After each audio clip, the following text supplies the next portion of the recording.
What's up, everybody? Welcome to the Plant Power Dad Hour. My name is Cory, and with me, as always, is plant-based Gabriel. And today we're going to be talking about batch cooking. Now, what is batch cooking? Well, that's a great question. I want to know it. In fact, in our last episode, I stopped Gabriel dead in his tracks, and I said, wait, before you talk another second about batch cooking, you've just created our next episode. So with that, here it is. How you doing today, Gabriel?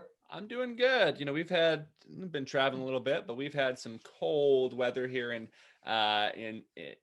central eastern Virginia, Ooh. and it's been cold. But hey, everything's in. I've got 1,000 pounds of sweet potatoes I'm looking at behind my desk. Got probably 250 pounds of corn for grits and different things, cornmeal. So I've realized when you first start gardening and farming or whatever, and we'll talk about that in another episode, but you first get started, you're like, I need all this time. I need as much time as possible to do it, because you're just figuring things out. But the more you get into it, you realize that you really need a lot less space. You need a lot less time, and you don't want to just be out there exerting a bunch of energy.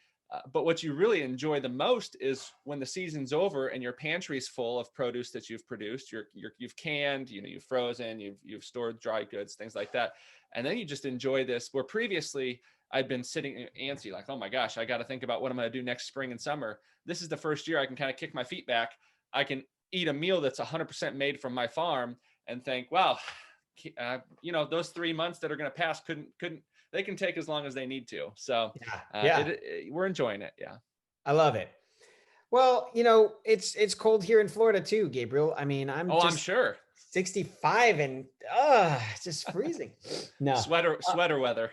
Listen, I want to talk about this batch cooking because you just said you have 1,000 pounds of sweet potatoes, 250 pounds of corn. I mean, this is a lot of stuff, and not everybody has beautiful farmland and the ability to grow and quite honestly, the passion and the motivation, right? So let's say that they don't have 150, 250 pounds of a certain food, but they do have a busy life. And these people with this busy life, they think that it might be a little bit too difficult to put things together in batches. Now, there's multiple concerns they might have, and we're gonna touch on each of these guys, because I know as you're listening, you're probably like, yeah, batch cooking is all fine and good, but isn't that food gonna go bad? Well, Gabriel's gonna blow your mind with a couple stats here on that, but let's just start with the basics. Batch cooking, in my opinion, is making more food than you need for one meal, one time. Is that accurate in your eyes, Gabriel? Yeah, and there's different ways about it, and we'll touch on them, but it's basically spending the same amount of time in the kitchen as you would for maybe one meal, but utilizing that time in a way that it could spread out to maybe 5 meals or 6 meals or even 3 meals, at the minimum, but 3, 6, 9, 12 different meals that could potentially happen from the same amount of time that you're spending in the kitchen. So utilizing your kitchen time to maximize the meal output. There's a math equation there somewhere, I'm sure. Yeah. But Yeah. No, I hear you. So it is about maximizing your time, folks. It is about being more efficient with your time. And if that's something you can jive with, then this is for you. Now, I know you've got a go-to. I know you've got the go-to. I mean, for me, it would have to be either quinoa, brown rice, or beans, because I feel like with black beans specifically, because I love black beans, but I feel like with the combo of just those three, folks, you have more than enough protein, more than enough whole grain, more than enough potassium, calcium, everything you need to survive, okay, on those three items alone. And I'm not saying you just eat them by themselves. You can add them to other things that might not take that long to make. I think we can all agree that cutting up some kale for a nice salad, or, cutting up some romaine for a nice, fresh, crispy salad, or some arugula. Like, dude, I'm getting hungry just talking about some of these things. But Gabriel, are those three, like, those come to my mind when I think of batch cooking? What is it that comes to you top of mind? I can name a few of the staples, and I will, but I also think that when I think of batch cooking or, this type of kitchen preparation, I think less of the specific staple foods or those foods, and I think more of the kind of the practice or the application that you're utilizing to do that with. But we'll get to those. But for us, it's brown rice, beans, black beans, red beans, pinto beans, brown beans, white beans, doesn't matter. We eat all the different types of beans, but having a certain type of bean. So brown rice, beans, potatoes or sweet potatoes, maybe both. And that's about it for us on a regular basis. Now, there's, of course, sometimes where we'll have different of the kind of whole food, plant-based staple foods there. But in general, rice, beans, and potatoes of some sort are Yeah. what we live off of. I mean, if we just take potatoes for a second, guys, that's the biggest one that I want to chat about, because sweet potatoes and potatoes, I mean, I'm telling you, I love them so much. And the biggest thing about those would be the concern that they're going to go bad. Can you talk to me about how you store them? Do you cook them first in batches and then, you peel the skin off? Like, how do you do it? You got me amped up here. Yeah. This is good stuff. I'm just going to go through kind of those kind of staple foods, those staples. And I will say that I'm kind of working off of page 12 of the Plant-Based Diet for Beginners, a great resource that I found, and I've written that that really does it. But here it talks about other ways to take a break from cooking. And in hindsight, I really would have loved to have had this to be a whole section. It's another time for another book. But we talk about doubling, tripling recipes, keeping cooked starchy staples, batch cooking, and then freezing. So those are some things that I'm going to hone in on. But with potatoes, this is what I like to do. And I was actually just helping a buddy who has a chance to play professional football here, kind of help him get his nutrition right and kind of peaked here. And we were out shopping and kind of going through some sample grocery shopping. Did you record this? I didn't. Should have. Oh, But we didn't. That's all right. Epic, especially when he's a huge NFL star. That's all right. Well, he's gonna get to the NFL. His position, I don't know how much stardom will come with it, but that's all right. But we were talking about potatoes. He enjoys potatoes, white potatoes, yellow potatoes, Yukon Golds, Redskin potato. Kind of your white potatoes, what we'd consider an Irish potato. And kind of picked up a bag. I said, "Here's how you do it. You grab this bag, a 5 to 10 pound bag of potatoes. Gonna put them in the sink, wash them off, take them directly to the oven. Now you could either put them on a big sheet, or like I like to do, I just set them on my rack. White potatoes don't caramelize and they don't create a lot of a mess. Sweet potatoes, I wouldn't necessarily do that with.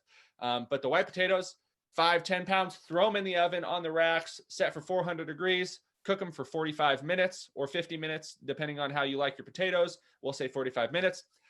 Pull them out, let them cool, and then eat some, of course. But once they're cool, just transfer them. You could transfer them into a Ziploc baggie. You could transfer them into some Tupperware. You could transfer them to a stainless steel kitchen or refrigerator safe container, whatever you want. But those 5 to 10 pounds of potatoes are going to last 7 days, 9 days, if you, if depending on what temperature your fridge is, but at least for a week. Now, I'm not saying you dress them up or you do that, but if you keep them sealed, you keep them in your refrigerator, they're going to be good. Maybe you keep your refrigerator a little warmer for some reason, maybe 5 days at the least, but 7 days plus on that. So that's how we keep our potatoes. So I will cook 5 pounds of potatoes, 10 pounds of potatoes, 10 pounds of sweet potatoes, whatever it is, cook them all at once, pull them out, let them cool, store them in the refrigerator, and then I can pop 2 or 3 out. I can warm them up very quickly. We have a little oven that I can just warm them up in 10 minutes. If you have a microwave, it can be done in 30 seconds. That's how we operate on the potato side of things. You ever makes like potato sliders? Like what do they call those things in restaurants that they fill with like bad potato stuff? Skins? Is it the skins? Yeah, it's like a little boat, and then you can put little stuff on. What do you do that every now and then? Because I think those are delicious. I don't. I'm more of a kind of a simple baked potato, maybe some bean chili with some salsa on it, some hot sauce, something like that. Even like a smoked paprika on top, though, dude. Hey, I'm not telling anybody what they should or shouldn't do, but that sounds tasty. Yeah. I'm just pretty simple with the potatoes. Sweet potatoes, to be honest with you, sweet potatoes, I really can't think unless I'm making a specific recipe, but I'll bake 10 pounds of sweet potatoes and we will eat those sweet potatoes just as they are, baked Yeah. and just simple like that. Just we have red sweet potatoes, purple sweet potatoes, white sweet potatoes, orange sweet potatoes, yellow sweet potatoes. So they all have a little bit different flavor, but they are tasty.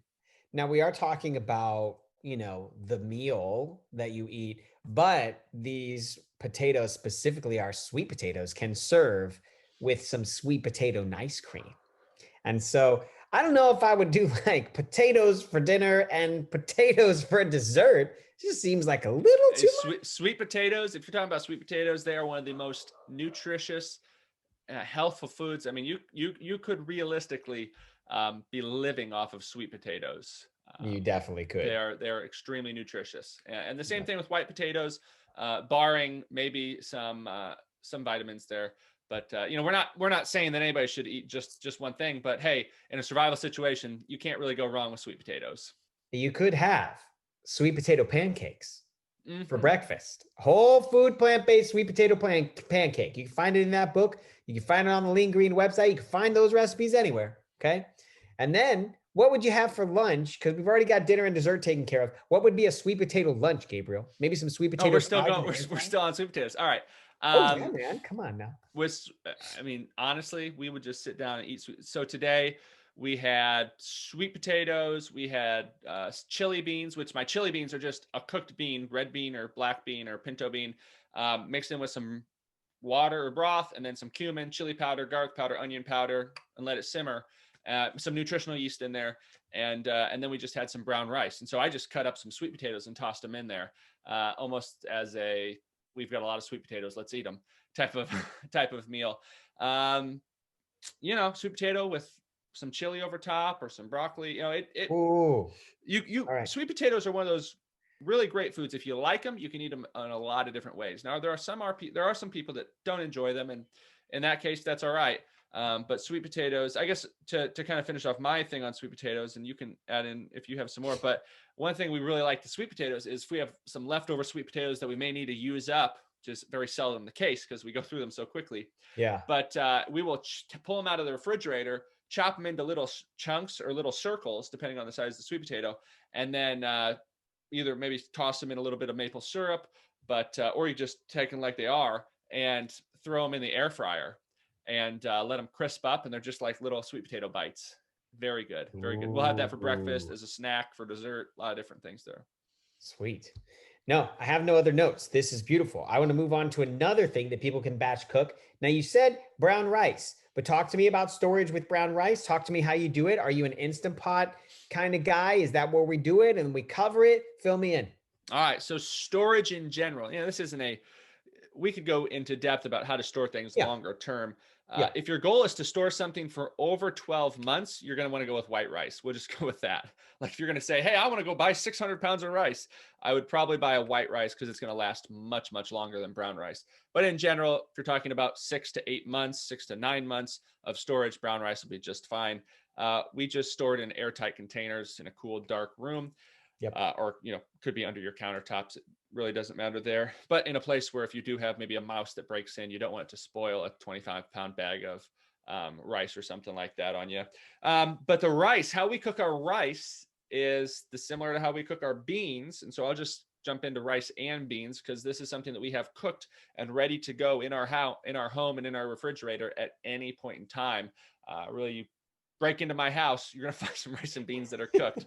But how we do it is we'll cook it in the Instant Pot. You could use a rice cooker. You could also do this on the stove top. You could do it in the slow cooker too. I don't care how you cook the rice, but what we found, and we had all those appliances. We used to have a slow cooker. We used to have a rice cooker. Once we got the Instant Pot, we got rid of the rice cooker and we got rid of the slow cooker because we realized it could do all those things. We live in a 1,000-square-foot home. We are minimalists. And so it's not like we just have storage space that we could Yeah. find the storage space for it, but we prefer just if something can do multiple functions, hey, that's great. We can get rid of those single function Yeah. appliances. But so how we do it is we cook our brown rice in the Instant Pot for 12 minutes at a ratio of 1 cup of rice to 1 1/4 cups of water. So I normally just as a general, I have a 6-quart Instant Pot, and I find that I'm putting in 4 cups of rice is kind of the sweet spot. And if you put in more, you certainly can do it if you need to, but it kind of presses down on itself. And so it doesn't necessarily get that fluffiness that you would hope for in a rice cooker. But 4 cups of brown rice, 5 cups of water, and works out fine. 12 minutes, let it naturally release, pull the top off, and it's good to go. And so then I will take that insert, that 6-quart Instant Pot insert, or that whatever size of your rice cooker, or you could transfer it into another dish. But I pull that insert out, pop it on the countertop, let it cool, and then I put on top. You can get Instant Pot silicone lids, and so I'll pop that on there. It's cool. Toss it in the refrigerator, and it's good to go for a whole week or so. But again, rice is one of those things that we may need to cook twice during the week, just because we're going to go through it a little bit more quickly. Yeah. But beans being the same thing. Now, here's the key: is you're going to use the Instant Pot as your main source. You're going to want to get an extra insert. Get an extra stainless steel insert. It's under $20. Very inexpensive for something that you're really going to build your diet or your eating lifestyle around. And so I pull out another insert, pop it in the Instant Pot, add my beans in there. Beans are 1 cup of beans to 3 cups of water in general is how we cook those. Cook them for 30 minutes, let them naturally release, pull that insert out, set it on the countertop, let it cool, put it in the refrigerator, and we're good to go. And that's from those rice and beans, we will eat probably throughout the week at least 8 or 9 meals. Either lunches or dinners that are utilizing either both of the rice and beans or one of the two. And then when you add in the potatoes, you've really got or the sweet potatoes, you really have our base for building our meals around. Nice. When we go back, I want to go back. You said 1 cup of beans to 3 cups of water. How long though? 30 minutes. Okay. Is that high pressure? That just at the pressure cooker setting I normally use the medium pressure. So it's on the pressure cook setting, but they have a low, medium, and high. I've never seen that. I only have low or high pressure. So some Instant Pots are a little bit different. So what I just say is it doesn't matter, because all it changes is a little bit of the PSI. Yeah. Just a little bit of the PSI. Okay. Basically cook it for 30 minutes on the pressure cook setting. Okay, cool. Or the manual setting. Natural release. And you may, if you do use something like chickpeas or maybe some kidney beans, like red kidney beans, sometimes take a little bit longer. So you may be looking at more like 35 or 40 minutes. But worst case scenario, you try 30 minutes, you realize that, they're not all the way done. Pop them in there for another 10 minutes and you're good to go. Makes sense. And then you learn, you figure it out. Yeah, no, of course. All right, beautiful. Cool. Okay, so we talked about rice and beans. We talked about brown rice. We talked about potatoes. I feel like we talked about storage. Guys, you don't have to be so scared. Longer than a week, of course. Don't do that. But how awesome would it be, everybody that's listening, if when your kid comes to you like mine do, and they ask me, Daddy, can I have a snack? Right?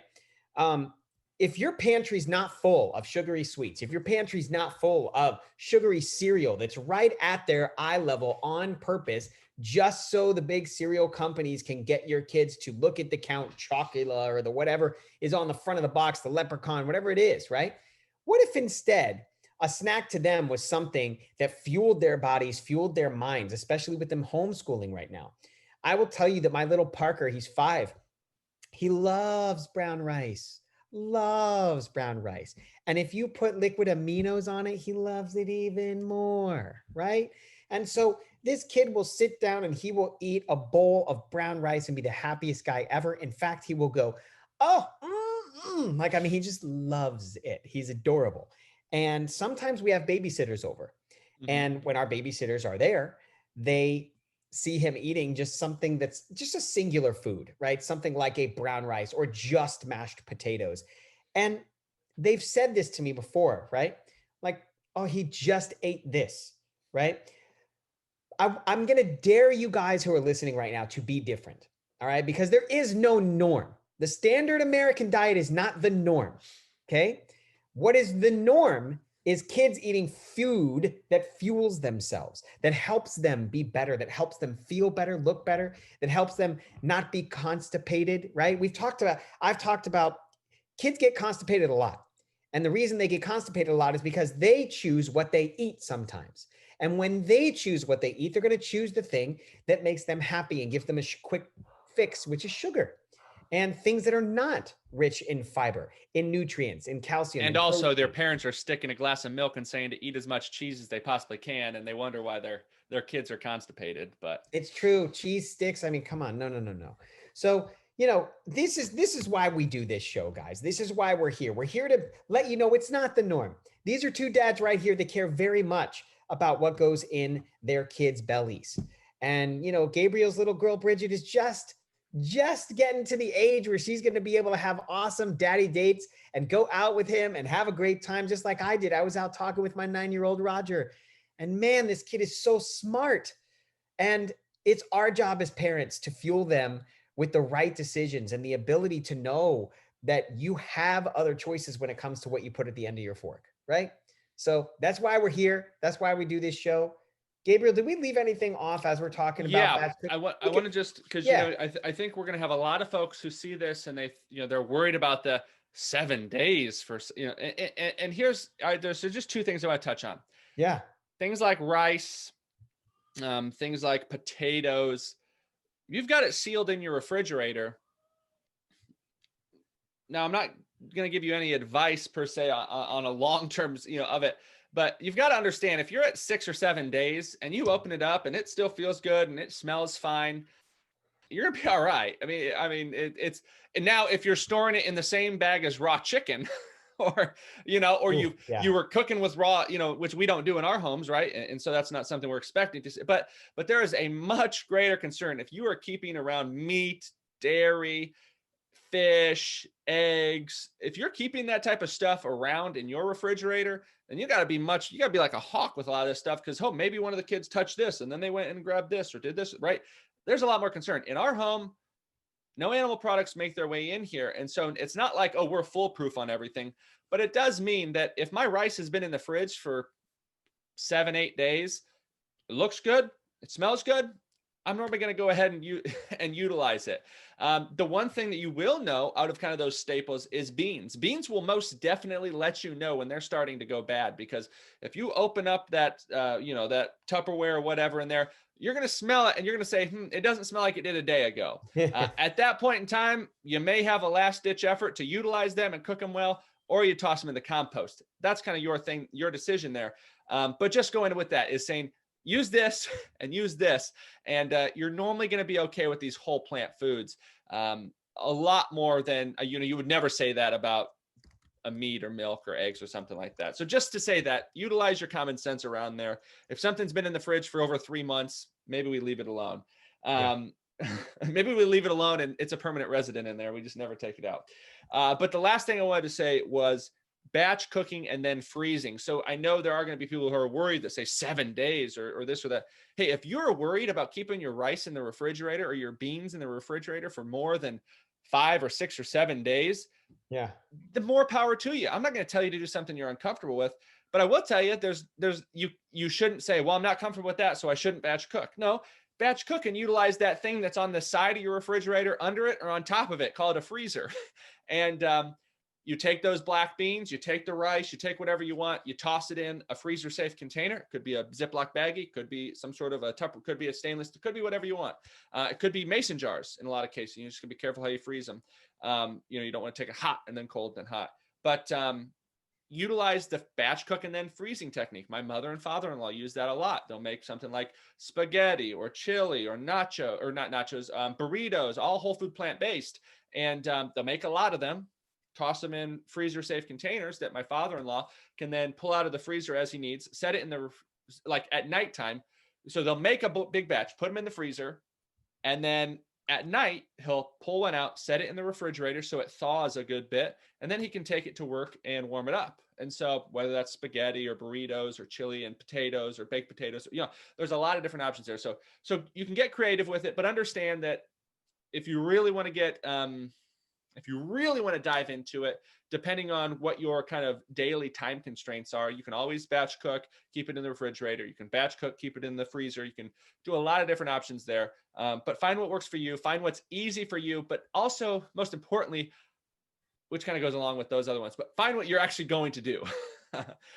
Batch cooking and freezing sounds great for a lot of people. It's a little bit more time intensive for some folks that, for myself included, I'm not so keen on it. But for others, it works better than batch cooking and keeping it in the refrigerator. So just utilize those tips. And those are tips that I didn't just create. They're not just tips that Cory was like, hey, this is a great idea. They are great ideas. And we've stumbled upon many of them, but these are things that long-term healthy whole food plant-based vegan eaters have been doing for 40, 50 years. That's how I really developed a lot of these tips, or kind of realized how important these were. Because if I'm talking to someone who's been eating vegan for 30 years, or someone who's been eating whole food plant-based and vegan, or whatever you say, for the past 40 years, the most important thing they say is, hey, we keep it simple, we batch cook, we don't get too complicated, and we just enjoy what we just cook what we enjoy. And if you can do that, hey, 40 years from now, you can say the same thing. Heck yeah. I love it. Way to close out the show, brother. Way to close out the show. All right, people, listen, we are the Plant Power Dad Hour. We're two dads that are here to try to help you live your best life with your kids. And it's that simple. And we'll be here every single week. We have our podcast, of course. We have our show on our Plant Power Dad Hour Facebook page. So give it a like so you can know when new shows drop. Typically, they drop every Thursday. And they're also I'm dropping them on my YouTube channel as well. So if you search with a little bit of effort, you can find the shows. Little bit, just say Plant Power Dad Hour and you'll find us. Yeah. In almost any search bar. That's right. Any search. All right, people. This is Cory and Gabriel saying thank you for tuning in. As always, let us know if you have any questions, any topics you want us to discuss. We're open and ready for that. Check us out, plantpowerdadhour.com. Thank you, and we will see you soon. Bye, everybody. See you guys.